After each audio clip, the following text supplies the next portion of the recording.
Hey everybody, Sean here from VidGamiac.com. Here we are today back in Shenmue II, grabbing the Master Achievement.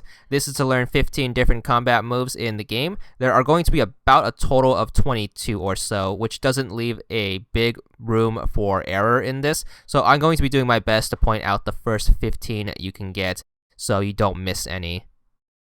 So, just like in Shenmue 1, a majority of the moves you are going to need are going to be bought at stores via scrolls, which requires you to have a ton of money. So, what I recommend doing is earning a ton of money first. You can do this by working, obviously, or selling off your capsule toys, etc. But I'm going to be showing you this little trick in order to get money super fast. So, this takes place at the warehouse where you do your first job moving crates and stuff. You want to go to an area called Warehouse 9. It's the warehouse with a 9 in front of it in case you get lost.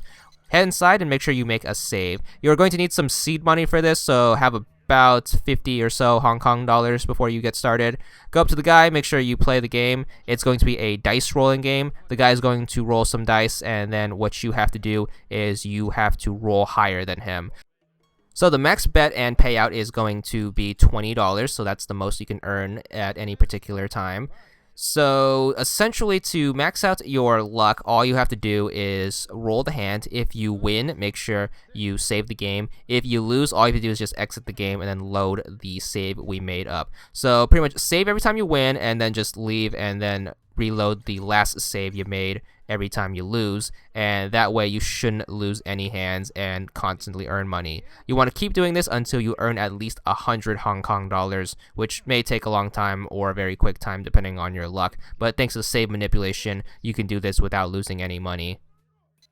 Now, this save manipulation is going to be very key to the next part of this money trick, so make sure you get a good practice on how it works and you can get it done super fast without having it be such a big hassle. It's also not too big of a drain on the in-game time, so if you're worried about missing particular story elements or getting too far into the game's calendar, every game you win should take maybe 7 in-game minutes, so you can get a lot done in 1 hour per se. So once you get 100, we can finally move on to step 2 of the money trick, which is going to be way faster. So leave Warehouse 9 and then look for Warehouse 10. If you don't know where that is, all you have to do is just hang a right and then go straight. There should be like this staircase right here.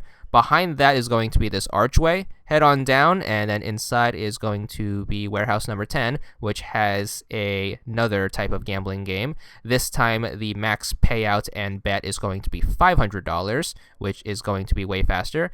So make sure you bet all the money we earned playing the previous game. Then you're going to place your money on the board, and then you are going to roll 3 dice. So the way the game works is wherever you put your money on the board is going to determine what you need to win, as well as how much your payout is.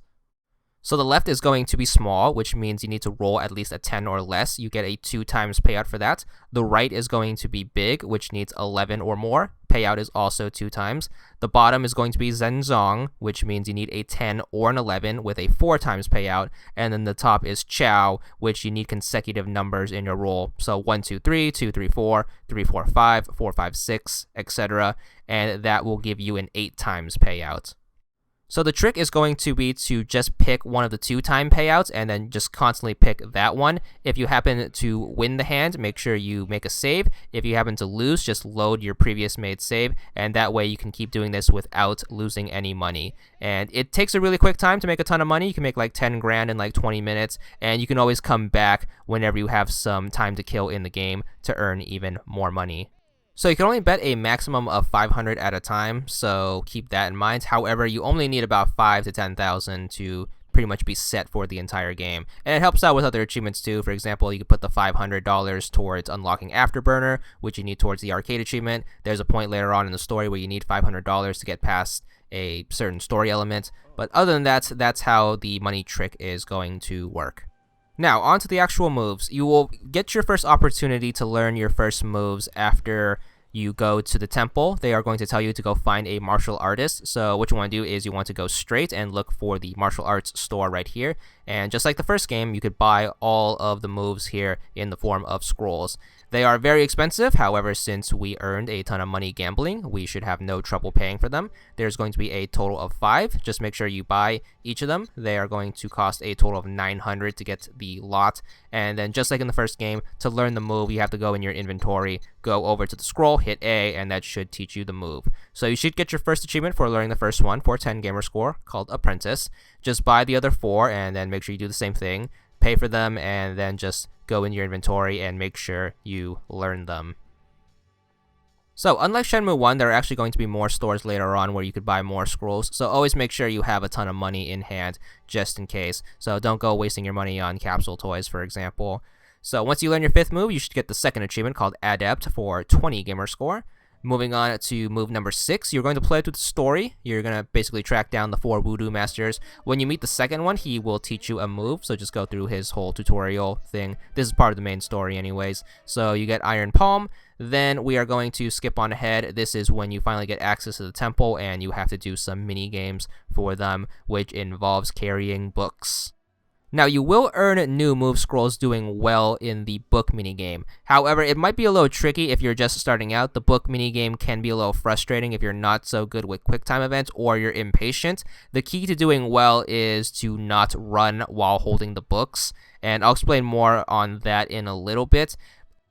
But the way the move unlocks work in the book minigame will work like this. So as long as you're living in Da Yuan apartment, which is going to be your second home in the game, every new day you start, you're going to start off in the temple and you have to play this book minigame. So you'll probably play it a total of 3 or 4 times. It depends on how long you plan on staying at that part of the story. You could obviously stay there indefinitely if you just keep stalling. So essentially what you have to do is you have to do the book minigame. If you can bring at least 10 piles of books out onto the tables, you will earn a move scroll. There are a total of 3 scrolls you can unlock by getting at least 10 books, which have to be done on 3 separate days, obviously. With those 3 moves, if you miss them, there will be an opportunity later on in the game where you can buy them for $150 a piece. So don't worry about missing those 3. The one you don't want to miss is the 4th scroll you can get playing this minigame.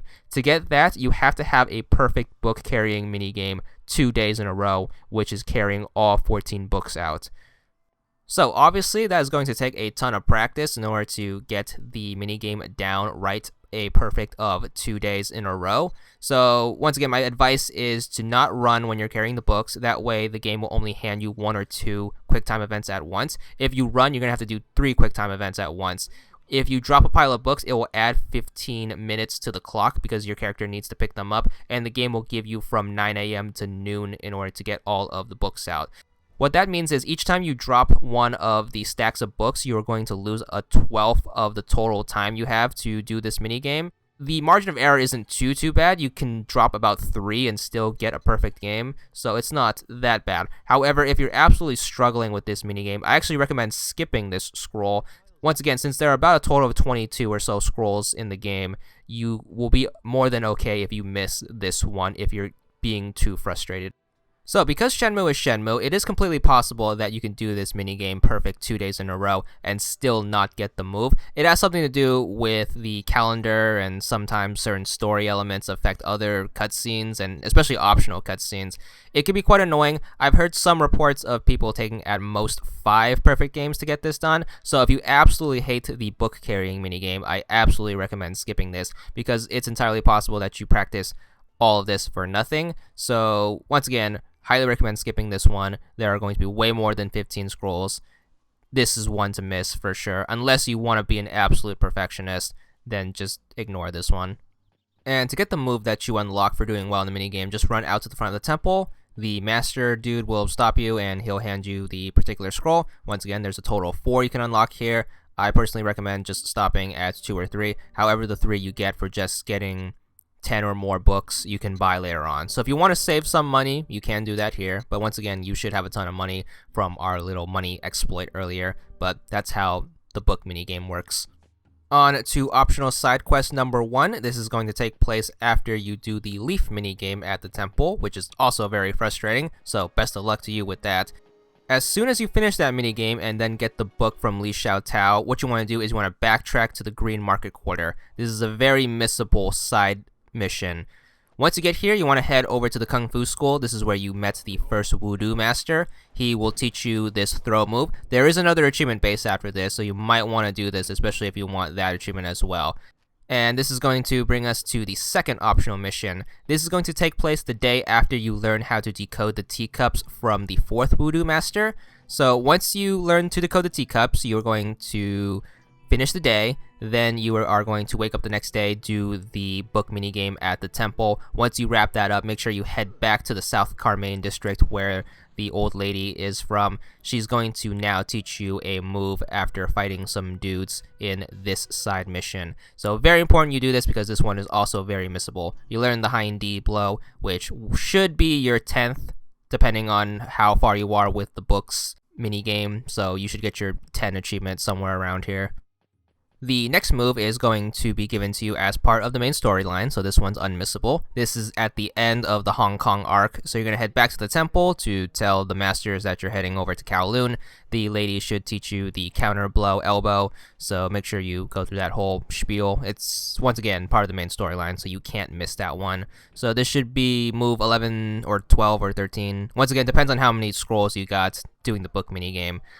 Whatever the case, we are going to wrap up the achievement once we get to Kowloon. So as soon as you're done with Ren at the Great View Building, you want to turn left. This is in the Thousand White District. You want to follow this path until you can see an opening on your left. It's right by the map machine. This will take you into the Thousand White Building on the first floor, and there are a few stores here, and what you want to do basically is to buy the last remaining scrolls you need for the achievement at these stores. Starting off with the store in the right, you will notice in my playthrough that there's one scroll here and a bunch of empty price tags that say $150. How those work is any scrolls that you couldn't unlock at the book minigame will appear here. And this will only include the 3 moves you get for getting at least 10 books in a day. It won't include the one for doing 2 perfect days in a row. However, we skipped that one, so don't worry about it. Head to the store on the left. There are 3 more moves you could buy here. They are very expensive, but since we have a ton of cash left over from our Hong Kong gambling expedition, we should have more than enough to get it. So it's going to cost $500 for the one on the left, $250 for the one in the middle, and then finally the last move we need, at least for the achievement anyways, there's once again another 6-ish, is going to cost you $200. So buy all the moves. That's going to be a total of 16 moves I showed in the video, as well as a 17th optional one. Just go in your inventory, make sure you learn them all from the scrolls, and you should pop your 15 here. If you haven't popped it yet, there are a few more story-based ones you can get, as well as 2 you can unlock playing Lucky Hit on the Dragon Street, which is in Kowloon. But there's the achievement, 50 gamer score, and that's all there is to it.